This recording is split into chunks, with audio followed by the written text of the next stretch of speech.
You know, we've all had it drilled into us, drink more water, 8 glasses a day. But what if I told you that advice isn't just incomplete? It could actually be dangerous. Yeah, you heard me right. Today, we're going to get into the surprising science behind hydration and uncover a risk that honestly, you've probably never even thought about. Okay, so to really understand the danger of drinking too much water, we've got to start with the villain we all know and love to hate: dehydration. Right. This is the basic stuff. We all get it. If you don't drink enough, you run into trouble. And according to the Mayo Clinic, the warning signs are pretty straightforward. Now, take a look at this list. You see things like tiredness, dizziness, confusion.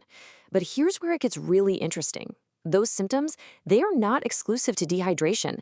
And that similarity is what leads us to a huge and potentially fatal misunderstanding. And this is the big twist in the whole story. It turns out that being super careful to avoid dehydration by just chugging water, well, that can push you into an opposite and just as dangerous state. It's a condition called hypernatremia. Basically, it's overhydration. You drink so much water that you literally dilute the essential salts like sodium in your bloodstream. Think of it as water intoxication. Your whole system, your electrolyte balance, it just gets thrown completely out of whack. And this chart just lays it out perfectly. It's a spectrum with a danger zone on each end. On one side, not enough water, and your blood sodium gets too concentrated. On the other side, way too much water, and it gets dangerously diluted. It's a real balancing act. I mean, listen to this. This warning comes from a forum for endurance athletes, and it is chilling. This isn't just some minor inconvenience we're talking about. It's a very real risk, especially in things like marathons where people are trying so hard to stay hydrated. So, what does this actually mean for how we should think about hydration? Well, it tells us our bodies have limits. And maybe, just maybe, our obsession with avoiding dehydration has made us totally blind to the risk of overdoing it. And get this, research from scientist Tim Noakes shows that the winners of some huge endurance races often cross the finish line having lost 10 to 12% of their body weight in fluid. That totally flies in the face of the idea that even a tiny bit of dehydration is some kind of performance killer. And here's the biological reason why. Your body has a speed limit. It can only absorb about 500 to 600 milliliters of fluid every hour. If you drink more than that, your system just can't keep up.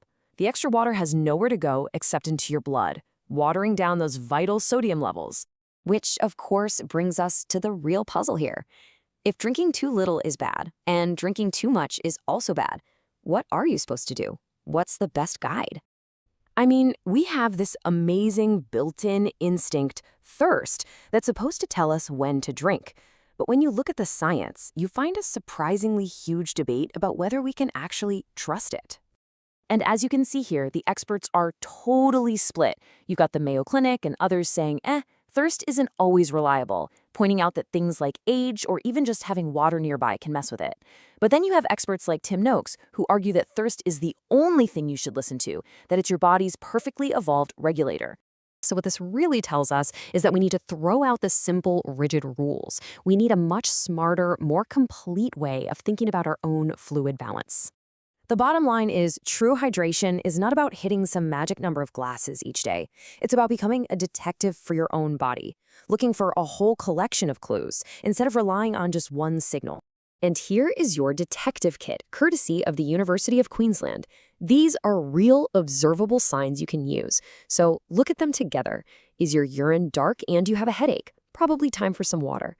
Skin snaps back fast and you're going to the bathroom regularly? You're likely doing just fine. So the big takeaway here is this: shift your thinking. Hydration isn't a fixed prescription, it's a dynamic balance. Your needs are going to change every single day depending on what you're doing, the weather. You've just got to stay tuned in to what your body is telling you. And that leaves us with one last, kind of provocative thought. How much of our collective fear of dehydration has been created not by science, but by some really, really good marketing? So next time you grab a water bottle, ask yourself a simple question. Am I actually thirsty, or have I just been told I should be?